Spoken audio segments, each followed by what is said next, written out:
નમસ્કાર દોસ્તો, સ્વાગત છે તમારું વિડીયોમાં। બનાસકાંઠા જિલ્લાના બાદરગઢ ગામમાંથી મોટા સમાચાર સામે આવે છે।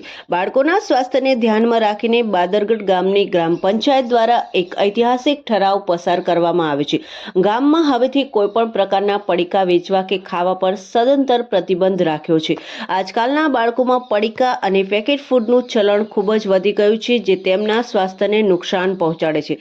બાળકોને આ જીવલેણ આદત અને કેમિકલયુક્ત જંક ફૂડથી દૂર રાખવા માટે પંચાયતના તમામ સભ્યો અને ગ્રામજનોએ સાથે મળીને આ મોટો અને મહત્વનો નિર્ણય લીધો છે। આ પ્રતિબંધ માત્ર કાગળ પર જ નથી, પણ તેના નિયમો પણ ખૂબ જ કડક છે। જો ગામમાં કોઈ વ્યક્તિ આ નિયમનો ભંગ કરતા પકડાશે તો તેને પૂરા 1000 રૂપિયાનો રોકડ દંડ ફટકારવામાં આવશે। એટલું જ નહીં, જો કોઈ દુકાનદાર છુપી રીતે પડીકા વેચશે તો પંચાયત દ્વારા તેને દુકાનનું વીજળી અને પાણીનું કનેક્શન પણ કાપી નાખવામાં આવશે। તમને જણાવી દઈએ કે આગામી 1 સપ્ટેમ્બર 2026થી આ નિયમ ગામમાં સત્તાવાર રીતે લાગુ કરી દેવાયો છે। તો આ હતો આજનો વિડીયો। ફરી મળીશું બીજા વિડીયોમાં।